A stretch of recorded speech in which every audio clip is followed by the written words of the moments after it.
Okay, we're live. We finally made it. We were We just made about to it. lose our Facebook link. Bit of technical difficulties with getting started. Welcome to Nonprofit Problem Solver. We are episode 56, and I'm sorry if I've a bit scratchy in my voice of just recovering from COVID. Bit of a scramble here at last minute. Thank you, Lindsay, for being so patient in getting this going. We are live on Facebook, LinkedIn, and YouTube. If you guys want to ask Lindsay or I questions or make comments, please throw them in the chat. Even if you're watching later at another time in the future, drop a chat, comment in, tag us, and we'll do our best to respond and keep the conversation going. Let me just say thank you to my sponsor, YachtMe, which is the virtual events platform free to nonprofits, and remind everyone that this is powered by PodPro Audio, making professional podcasting easy. Okay, there we go. All the preliminaries ready. How are you, Lindsay? I'm good. I'm doing great. Thankful that I haven't had COVID yet. So I sympathize with you. But everything's good. It's a cold day. I'm here in Denver, Colorado, and it's in the 30s this week. It's chilly, Willie. Denver. So I thought you were normally on the West Coast. I used to be in San Francisco. I just moved from San Francisco a couple of months ago. I was there for a decade. And Right. that, New York, all over. I've been all over America, but I'm from Colorado, and I decided to come back home. So it was I understand. long Totally enough get it. time to get home and get to the mountains, get skiing. I'm into that Yeah. skiing style. So Okay. So before we jump into the question about a successful capital campaign, just tell us a little bit about your nonprofit journey, aside from moving all over the US. yeah. How did you get to where you are right now? And if you've got an online presence, tell people where they can find you. If you've got a coaching program or courses to offer or anything like that, then let us know about that too. Great. Yeah. So I started in Colorado, and I discovered that I had a deep passion for community service and just being a part of doing good, and nothing against straight up earning money, but I was just really passionate about the things that I was doing that were, neighborhood cleanups or food drives or volunteer times, reading with kids, conflict resolution. And I credit my parents for that. It was definitely part of our ethos, is just getting involved and being part of the community, offering what we could. Came up pretty middle class America, not really particularly too wealthy or too poor, feeling comfortable, but always feeling like we had an abundance and wanting to share. And so I was looking at what I want to do with my life, as one does in college, and I bounced around quite a bit. I got into hospitality and marketing communications and teaching. And then one summer, my parents were like, you should really think back to that company that you heard about back in college, CCS. And what they do is consulting for nonprofits, and it's major gifts capital campaigns.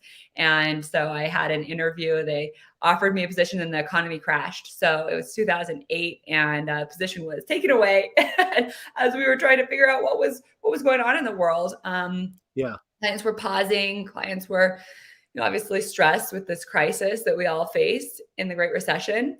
And then in 2009, I got started, and then I haven't looked back since. So I've been doing fundraising, consulting, and major gifts capital campaigns since then. And I was with CCS for the better part of a decade. And then I started my own business, and it's Lindsay Simonds Consulting. I have been running that independently for a couple of years, and I work with other partners, other executives, and subcontractors alike. And I started a podcast, as you know, from our meeting up in Clubhouse, and it's called Creating Community for Good. And the idea is, how are we all contributing in our own unique ways to society? I have people talking about fundraising strategies and AI and cryptocurrency going into nonprofits, but I also have people talking about art and small businesses and what it's like to be running a board. So it really runs the gamut. The idea is that everybody has something to offer. And for those who are really conscious about contributing something, whether it's in the for-profit or nonprofit space, I want to hear from them. I want to share the lessons, just like you're doing. Share whatever we can to the community, and try to create a little bit more connection between each other, and enlighten each other, and evolve, and continue to learn and grow. And So Creating Community for Good podcast is where you can check that out anywhere you listen to podcasts. And my business is Lindsay Simonds Consulting. And I really do a lot of capital campaigns, but I do a ton of executive coaching as well. I sit in as interim leadership. I manage boards and board trainings. I am planning on doing a course. I don't have anything that anybody can go to yet, but Right. yeah, I've got a lot of ideas. It's just how do you get it all done, Sure. right? I've got a ton of energy, but at some point you hit the wall. Right. Well, the key word there I heard you say was community, and I think that's the key about Clubhouse. So for those of you still not ventured onto the audio app, it's there's a great and growing community of nonprofit coaches, consultants, and practitioners who are all working together to just problem solve and support each other on a day-to-day basis. I'm actually having to take the week off Clubhouse with my voice, but typically I try to do half a dozen rooms or so. And I know your room is about this time, and you ping me and I miss it because I say, Lindsay, I'm just about to do my I'm always pinging you, and you're like, I am literally always in an interview. Yeah. But, well, good news is I've decided to pause so that I can jump into other clubhouses. So I'm pausing the Wednesday clubhouse. But Oh, I see. Great. yeah, so I decided that it's a good time for me to jump into others and to support, and rather than hosting, because I am doing so many other things that I'm hosting. So it's a pause for me, but doesn't mean it's the end. It's just a pause, and then I'll be in other rooms like yours. Yeah, great. I will send you a list of all mine. You can always love to hear your voice.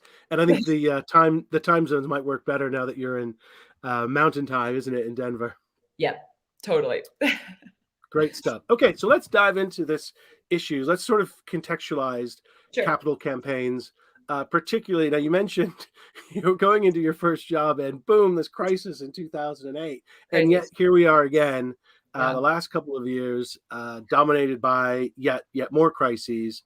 And so when people are thinking of capital campaigns right now and how they should be thinking, how they should set themselves up for success for, say, launching one in 2022, or maybe something's gone stagnant because they started in just before at the start of the pandemic. I mean, where let's actually, before we jump into that, what happened? How did the pandemic really affect a lot of the capital campaigns that you were working on, or you were aware that people were planning to do? Did they just postpone them? Did they try and carry on as usual? Was it a bit of a mixed bag? What's the situation? Yeah, it was definitely a mixed bag. So we had a huge amount of layoffs in the nonprofit space as well as for-profit, as we all know, right? So a huge job loss, and that's going to take months to recover. We are not there yet, and now we're saying, news is saying that it's the Great Resignation. Right. So now everyone's hopping around, and especially in tech, there are tons of opportunities. There's tons of money. It's really an interesting time where there's a lot of disparity, and the gap is widening. Right. So we've got companies who have really thrived during the pandemic, and they have innovated and created concepts or programs, products that we all want. And then you've got others who are entirely based on in-person interaction. Events, a lot of nonprofits, a lot of the arts, the culture. Obviously the hospitals have been open, but they paused a lot of their surgeries, and anything that was non-essential, they paused, which meant that they ended up taking a major budgetary hit as well, as much as so many people were funding medical anything that was medical related. Emergency relief had a huge influx of cash right off the bat during the pandemic. But then it started dropping, and we started looking at social causes, right? So we've seen a lot of trendiness in nonprofits and where the money is going. And we've also seen that there's extraordinary generosity from very few people at the top of the financial pyramid. So that generosity from the ultra high net wealth has made it so that America has seen more funds raised than ever before. But we've seen an increasing decline. So 20 million households, and I'm sorry I don't have international stats, Kev, or even in Europe. I am just going to rattle off what I know about Giving USA. And I think the proportionally there's a lot of similarities. It's consistent. Yes. And so we've seen that households have dropped. 20 million households in America have stopped giving to philanthropy. So this is sort of some of the context to understand the landscape of philanthropy. And what we're noticing with that is that the sustainers, that middle base that makes up the heart of most nonprofits revenue, that they've had to decrease their giving or they've stopped their giving. Well, it's awesome that we have this ultra high net worth individuals pumping money into the system. And now we're seeing skyrocketing numbers of dollars raised. We're seeing the lower and lower quantities of individuals contributing. So that's a problem. That's concerning. And we want to continue to increase philanthropy and generosity across the board at all levels. Now, how that impacts campaigns is that some campaigns absolutely stopped. And what we've noticed, and what I noticed from my experience from 2008 and 9, and then watching it in 10 and 11, recovery was incredible. Those campaigns that either paused slightly and then got going again quickly, or just changed their plans, they are 10 times better off than those who stopped. So it's just like with fundraising generally, that totally. with the pandemic, if you carried on, refined your plans, but didn't stop, you were going to be in a much better position than if you took a pause. That's right. I mean, it's just like an engine, right? You know, if you turn everything off and it takes a whole, let's say it's an entire building and it takes the time to turn every single system off. And then you want to turn every single system back on. It does take time. So if you can just keep it humming and slow things down or figure out where you need to pivot or adjust, then you're much better off. And so we found that with the capital campaigns that I was running and others in the space that I'm in touch with, got quite a vast network across the country and some in your home country as well, that are looking at trends and what's worked and what hasn't. And those who stay the course are far better off now than they would have been, and those who pause than they are now. And have you found that people have been more modest in their ambitions for capital campaigns on this presumption that there's less money or less giving, or have they just adjusted the timelines to raise their targets? I've seen both timeline adjustments as well as case for support adjustments. So it's not just the capital campaign. Also, it's professional development so that we can learn DEI. Or also, it is figuring out how are we going to create a reserve for the future. I'm big on that. So if you can do me too. Big on reserves. Yeah. Any kind of reserve, endowment, something that's some cash saved away. We know that the economy is cyclical, right? Like we know that this is going to happen again. We don't know what's going to rock our boat, but we do know that the economy goes up and down and we have major drops in the economy. So nonprofits need to think strategically, just like for-profits do, and have reserves. I know that there's some who have a philosophy about 20% are on one side of the spectrum, the other 20% on the other side, and then the middle who doesn't think about it much at all. But the 20%, some on the one end of the spectrum, they don't want money sitting around, right? They want all of that money going directly to the cause. They want to solve the problem that nonprofit is there to solve. And I can respect that, of course. But the other 20% are saying, well, yes, we want to do that, but we want to put our mask on first before you put somebody else's on in the airplane. It's a marathon, not a sprint. Yeah, that's right. It's a marathon. It's not a sprint. And you've got to be viable, not just in 6 months from now, but in 5 years, if you actually want to have a marked impact. Now, some are emergency responses, and those are just going to have quick hits. But for the vast majority of nonprofits, you should be thinking about it like a business and have some reserves. And so some of the cases for support in capital campaigns have pivoted to integrate other learnings along the way. But, I will say today, the economy is on fire and there is a ton of money out there. Not everybody's benefiting from it, but those who are really are. And money is growing really fast and it's got to be pushed through the system. So I am encouraging anybody who wants to do a capital campaign to think about activating it immediately, because a lot of economists are expecting that we're going to have some more rocky roads with the economy in the coming months, but we don't know when that's going to happen. For now, there's cash out there. There is a lot of cash out there and people want to support the causes that need it. Now more than ever, hearts have been broken open.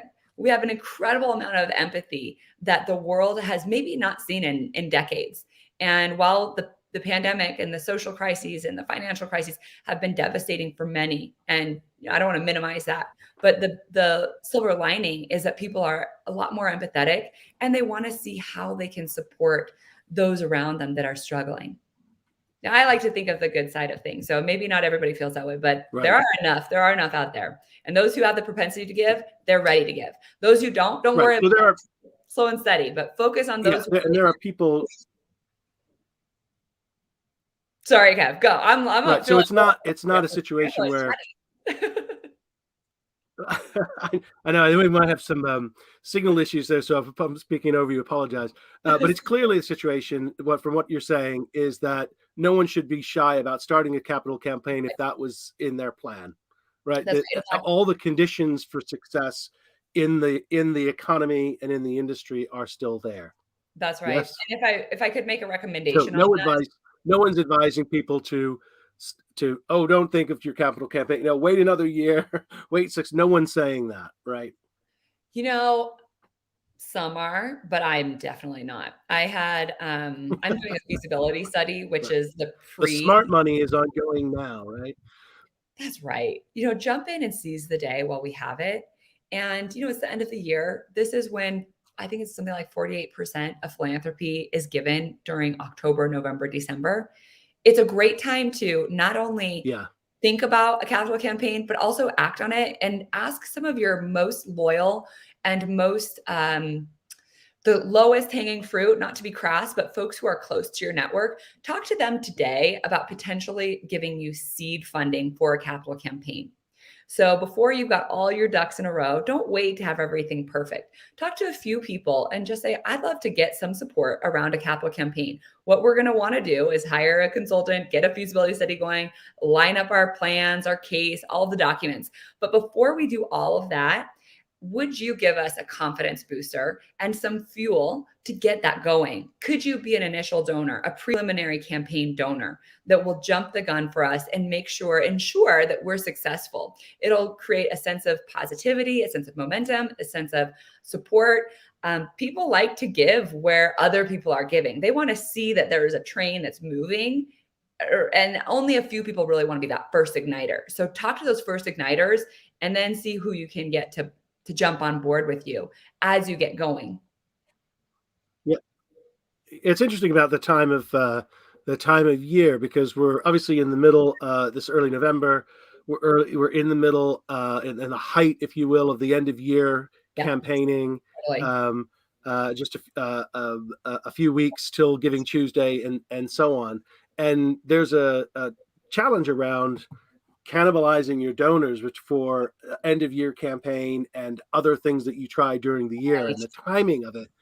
It's interesting that you said is people using the end of year season as a way to seed interest or start the process going for a capital campaign.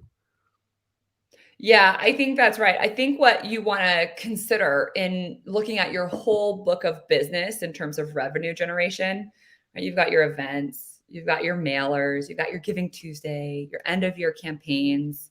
Then you've got your major gifts, your corporate giving, foundation giving, and then capital campaign. So the capital campaign is the big behemoth, right? That's the one Right. that's the big lift. And that's the one that you're not talking to masses. You're not doing capital campaigns trying to reach every person right off the bat. That's more for your events, end of year giving, Giving Tuesday. So go forward with those plans. Don't pause on anything else. Keep doing business as you do. Keep up with your mailings, your communications, your phone calls. Phone-a-thons are awesome. I'm actually really big on doing thank-a-thons in this time of year, more so than solicitation. Mm-hmm. Especially with those that you have any kind of relationship with. If they're truly just transactional donors who give online as a couple bucks, go for it. Blast it, do your marketing, do your thing. But if it's a relationship that is a longtime supporter, or somebody who's a significant supporter, or somebody you've met with, focus on the thank-a-thon, sort of segment your efforts there. And then the capital campaign is separate. So the capital campaign, you always want to start off with a few people first at that biggest level, because a capital campaign is really meant to be something that's an extraordinary effort. It's not your everyday operations. It's something really unique. It's a one-time thing. It might happen another few years from now, but really you want to look at it as a moment in time, not your day-to-day. It's an extremely specific time where you Special circumstances. special circumstances. So, Kev, I would say that you should focus on a handful of people now. I'm working with a client. I'm saying, let's look at our top 12 people, not hundreds, but 12. Keep going to your other hundreds and thousands and give them all the messages about the good work you do and end of year giving, blah, blah, blah. That's all good. But then just go to a handful and get that campaign started. Okay. So let me just pause there just to say, it sounds then all things are full on go. So no pause, no matter what the economic circumstances are. If you've got to do a capital campaign, if it's part of your strategic plan, if it's part of this, if you are now approaching a situation of these special circumstances where capital campaign is it, don't pause, crack on. Right. So that's number one. Number two then is not to worry too much about it interfering with all the other contacts you have with donors, but treat it as this thing is special and start with, as you said, this is the key, like the key segment of your donor database is who are your top 10, top 12, top 15. And those are the people that you want to identify first. So that's the sort of next thing. And then what is it you're going to do with those 12 to 15 people? Is these are face-to-face, one-to-one conversations about your plan? Maybe they already know about your strategic objectives and the fact that a capital plan is coming anyway. But if not, this is an opportunity to engage with them, tell them about it, hear from them. What is your first objective if it's not to get some seed funding? Is there something else you're trying to establish with these 12 to 15? Yeah, absolutely. And while you're looking at the top of your pyramid for that 12 to 15, you might also integrate some of your most influential partners, even if they're not your biggest donors. People who have been supporting your organization for a very long time, they're intimately connected, or they're very influential and they can motivate others. And you want to assemble this group, do one-on-one conversations, encourage their support.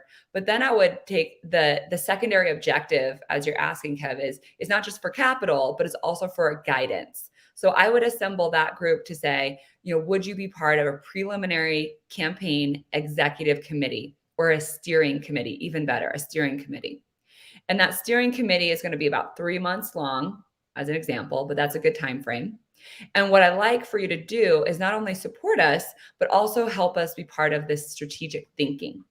So how might we then integrate and invite others to support this campaign? How might we tell our story best? How might we inspire extraordinary giving? Not anything, not the same way that people have been giving, but above and beyond, but not robbing Peter to pay Paul. Continuing with the operating budget, continuing with operating funding, but adding to it.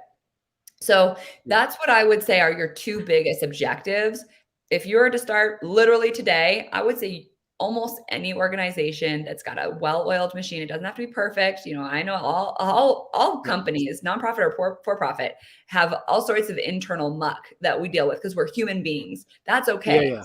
But if you want to start tomorrow, you can find your list of 12 most influential and loyal and significant donors and have one-on-one meetings with them and invite them to give and to be part of the committee. I would make sure that they're giving first before you invite them to be part of the steering committee. Right. That's pretty critical. Like it's an entry fee to steering committee. Just kidding. Yeah.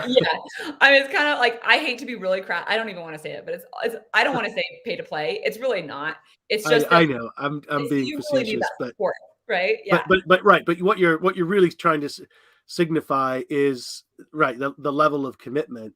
And I think another interesting thing you'll find is when you bring those people together and you speak to them one-to-one, and then they start to think collectively about how to tell the story better, how to inspire phenomenal giving, that sort of thing. Is it also distinguishing from other capital campaigns possibly happening in your community? Because an influential donor, for example, maybe you're not the top priority for this particular donor, but they're well connected on other nonprofit boards in your community. They know what else is going on. They know who else is doing a capital campaign. So you want to hear from them about how you can distinguish your own story, because multiple capital campaigns are happening at once, right? Yeah, no kidding. Yeah. And I just adjusted my mic. Is this better? Can you hear me okay? Yeah, Keep going. that's fine. Okay. Yeah, that's exactly right. And I think what you want to do then, you can do a quick SWOT analysis. You can just say, what are our strengths? What are our threats? What are the opportunities? And SWOT. Oh, weaknesses, strengths, Weaknesses, yeah. weaknesses, opportunities, threats, right? So you can do a quick thing. I mean, I'm a huge fan of feasibility studies first, but Yeah. before you ramp up a feasibility study, if you're taking sort of the path that we're talking about now, where you're assembling a steering committee and you're getting some early indications and early gifts, and then you want to do a feasibility study, maybe do a rapid assessment or a SWOT analysis and just say, all right, who else is in the market? Who else is doing a capital campaign? Why are we extraordinary? Why are we different? What's exceptional about us? Just as you were saying, Kev. And so thinking about, it's not a zero sum game. That's the most important message, Right. that people Not who zero sum. are, yeah, it's not zero sum. People who are philanthropic and generous, they are doing that not because of tax reasons. That's like one of the lowest indicators of why people actually give. It's primarily because they're asked, number one. Number two, it's the impact of the gift. So if you can make a case that their money will be well spent and changing lives of others, whether it's the environment or school students, whatever it might be, you're going to be able to define a purpose and a reason that will be compelling for somebody to support you and the neighbor. And that's okay. Okay. So what this is saying to me is, I want to put a term on it, Yep. and you can push back if you don't like this word, but Okay. basically you need a value proposition Yeah, for your totally. capital campaign. And Yes. where does that come? Because we've identified a couple of things you're going. I'm wondering though, should the value proposition not have been clear earlier on in this process, for example, as part of the strategic planning exercise that generated the acknowledgement that we need a capital campaign? Right. Is it at that point that you might not have the wording refined, but you more or less as a board, as an organization, have to feel we are going to pursue this capital campaign because X, and that's Yeah. the value proposition. And again, you will want to refine that story before you take it public, but you got to be really clear about what you're doing and why. Yeah. Surely, yeah, No kidding. Absolutely. And honestly, I was saying you could start a campaign tomorrow. Yes, you could, but you actually do have to have your value proposition, right? So, right, like, right, right, why go through the effort? A capital campaign's a huge lift, and you don't want to fall on your face. It's one of those things you want to do slow and steady. If you want to make impulse moves and decisions, that's sort of like the mailers. If you're doing tons of mailers, you're doing a mailer every month. Try different things out. Do A/B testing. But a capital campaign, yeah, you've got to have your value proposition sorted out. Doesn't mean you have to wait for months and months and months and plan it and be perfect, like you're saying, right? You're going to refine it. It's a living and breathing document. It evolves. And that's just as you're delivering your services evolve. But you should have your core mission, your core value proposition, and the core reason why you're going to need some really big gifts, different from your operations. So it's got to be a really distinct point. Yeah. and how I just want to dwell on this for just a moment, because I think what folks often have difficulty with the value proposition is that the reason they want the capital campaign, and I'm sure you see this every day, this is why I'm taking some time to think about it, because I think it's a key to the success part, is that folks, for them, the need for the capital campaign is self-evident or obvious. It's like, Mm, of course we need this building, or of course we need whatever it is, but it's just not clear to someone who's less familiar with the organization, who could be a perfect partner, for or perfect donor. And so there's this disconnect between what the organization feels it's saying or needs to get across in articulating its value proposition, and what other people, are the external audience, is actually hearing. yeah. Does that make sense? It does make sense because people talk, right? So if you're in a little network or community, they're talking to each other about your org and they build their own perceptions about you if they're not able to have daily meetings with the executive director or whatever it is, which they're not, right? That's Right. usually that's the way it is, right? You've got your spoke and the hub and the spoke. And is that the right analogy? Okay, you get it. Moving along. Yeah. But yeah, you do. So you have to think about, how are you articulating your case for support? You know it. So you know it. You're the executive director. You're the lead fundraiser. You're a fundraiser. You're a member of the program. You're fighting for your funding that you want to expand your program, whatever it might be. You feel like you can really have a greater impact with a really big lift and a push of if there's nothing that's holding you back from serving more than cash, yes, go forward and figure out, how do you articulate, why are we so important? Why do we exist? And then, your board knows all about it, hopefully too. Hopefully you're informing your board, talking with them monthly, having phone calls.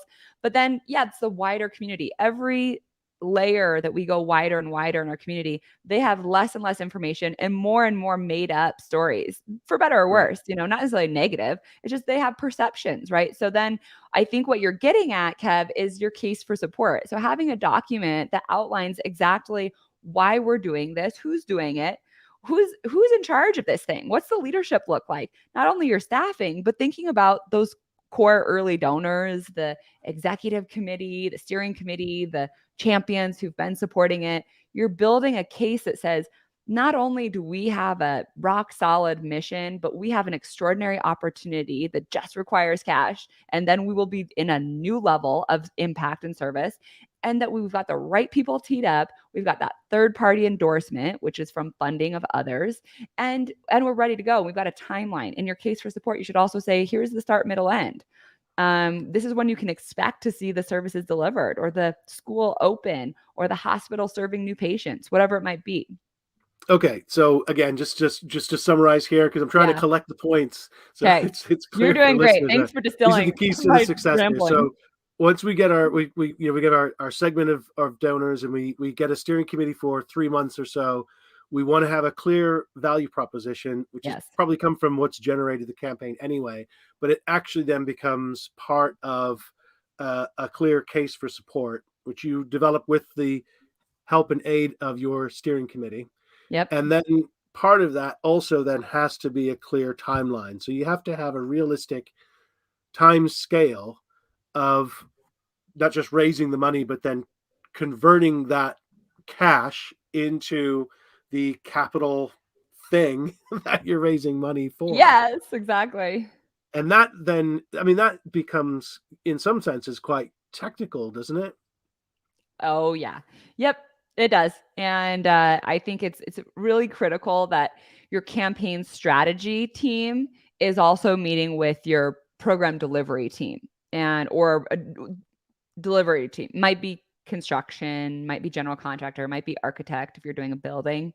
If it's the actual planners of a new expansion, I work with, I want to shout out to build.org. They teach entrepreneurship to high school students, and when they've got a model that works. So as they think about how they expand, you need to be in line with the program folks who are saying, well, when and how are we getting into what other schools or whatever geographies, when and how are relationships getting built, and then when do contracts get signed? So you need to look at the mechanics and the technical elements of the delivery, and that should align with your fundraising. And those could Right. be really excellent natural benchmarks. So in your conversations with your prospective donors, you can indicate that we have a critical benchmark. By March 1st, we need to know if we're a go or a no-go so that we can hire XYZ contractor. Right? That's an example. Or so Yeah. that we can put a proposal together to XYZ decision maker, or we can put some capital behind this. We can finance, whatever we don't.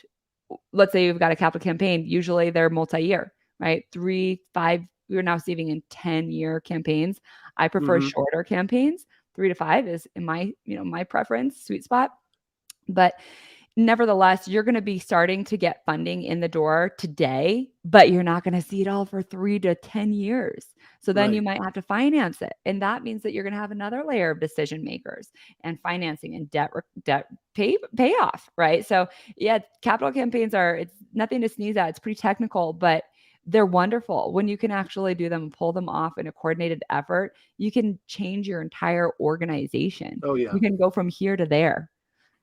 But I guess the question I'm asking is, if you want, as part of your case for support, a Yeah. clear timeline, or as informed a timeline as you can, there seems to be a small window of time to put together a realistic timeline Oh, I see what you as mean. part of the case for support. So maybe it's a question of just a few weeks. How do Yeah. you gather that technical expertise if it's not within the organization? And often it isn't, because they've started it, they've grown to a certain point where Yeah. they need now a capital campaign. Yeah. almost always external advisors that, like yourself, that come in and can be realistic about framing a timeline that can go into that case for support, right? Yeah, that's right. And I think you don't be afraid of saying this is a preliminary case for support, or this is a working case for support, a working goal, a working budget, working timeline in your early days until things get more concrete. But yes, in early days, you want to have I'm a consultant, so I've got to advocate for consultants. That's, Right, right. that's my job. That's what I do day in and day out, is just figure out timelines and But there's not, I cases. mean, you don't, you also, there's a, if you're sharing a case for support in a Yeah, community of people who can genuinely support it, yeah, underlying that has got to be some credibility, totally, right? You totally. can't just say, oh yeah, we're going to raise $16 million in 4 weeks and then have a building ready in 9 months. Yeah, No one would believe you because it's yeah, bonkers.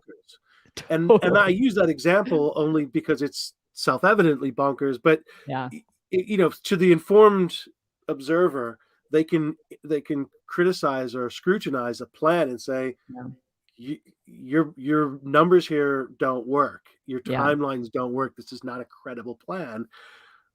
I don't, and it sort of questions the validity of the whole enterprise. yeah, and it can derail it, right? So once you start Yeah, seeing too many holes in a plan, you start thinking, "Wow, like, does this team really have what it takes to do something this big? And should I be putting this big of an investment in?" For capital campaigns, we don't really think about gifts or donations as much as investments, capital investments.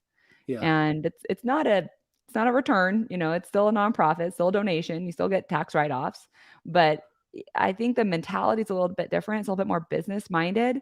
It's not sort of your extra change. It's not an impulse decision. It's usually something that, for really big campaigns, individuals who are asked to give at extraordinary levels, they're talking to financial advisors, they're moving money around, they're making plans, they're having family meetings, they're thinking about what can we afford today, what can we afford in years to come, how big can we go? That's the ideal framework or mentality, right? So if you're doing it right, people are thinking hard. You're hopefully asking for something that somebody says, "Let me think on it," rather than, "Sure, yeah, here's my check for $1,000."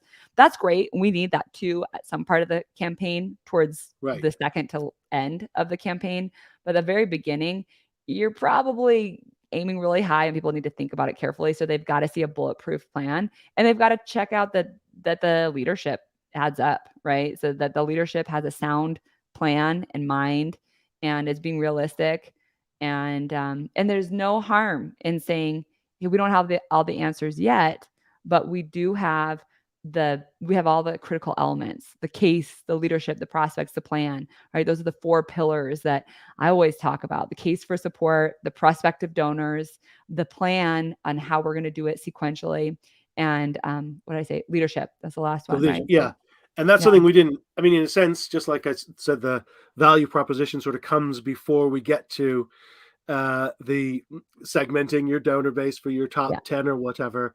The leadership, I think, again, is um, it's a tricky one yeah, because there are, I'm sure, several organizations who want to embark on a capital plan uh, and can probably find the donors and the plan and everything, but actually don't have the leadership to pull it off.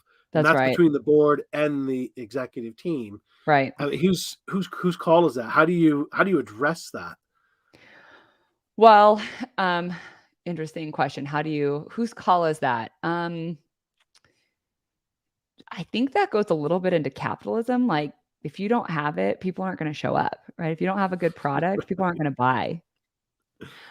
Yeah, And it's, I guess it's part of the case for support, again, presenting a legitimate case. yeah, Those first 12 donors that you speak to one, if they're saying, totally. You guys are a pretty fresh organization, this is probably too early in your Yeah, existence to be embarking on something this ambitious, yeah, that's probably code for, we don't believe you can pull this off. totally. And I think that most so capital campaigns not everybody's done them, right? Most nonprofits have never done a capital campaign, and Right. even more, of course, by the numbers of individuals have never been a part of a campaign, let alone led a capital campaign. So it's okay if you're that leader and you've never done it before. And I think the best thing to do is lead with that integrity and transparency to say, hey, first time leading a capital campaign, but I do have what it takes. I've got the grit. I've got the moxie. I love using that word. I think that's really what's required. It's I have a whole other conversation on actually, the We Are for Good Pro. I Yeah. would love to plug that a little bit because We Are for Good Pro is like the Netflix for nonprofit learning. Easy to access, low barrier to entry. And I do a course there on the hero's journey and how the capital campaign is really like a hero's journey. And imagine that you are that hero. So whether you're the executive director, you're the board member, you're the admin person supporting it, but what is your role and how do you line up your allies, go into battle, recover, dust yourself off when you have a misstep, which will happen in every capital campaign, and how do you go Yeah. back into the courage and the battle of surmounting that goal and that challenge. So it's sort of a long way of saying, Kev, that it's okay to be that person who's at the beginning of the hero's journey that says, this is new to me. I've never done this before.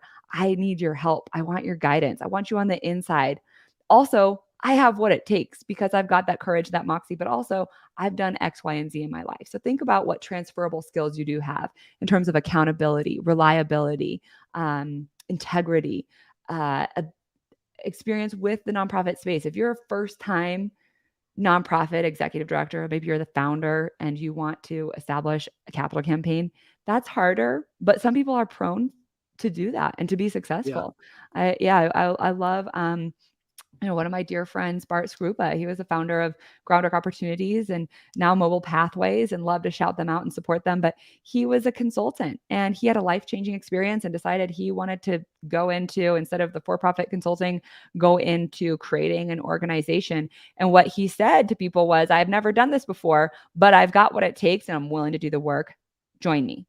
And those words, if they're real, that's enough. That's enough because not Yeah. everybody has to be an expert at capital campaigns in order to be successful.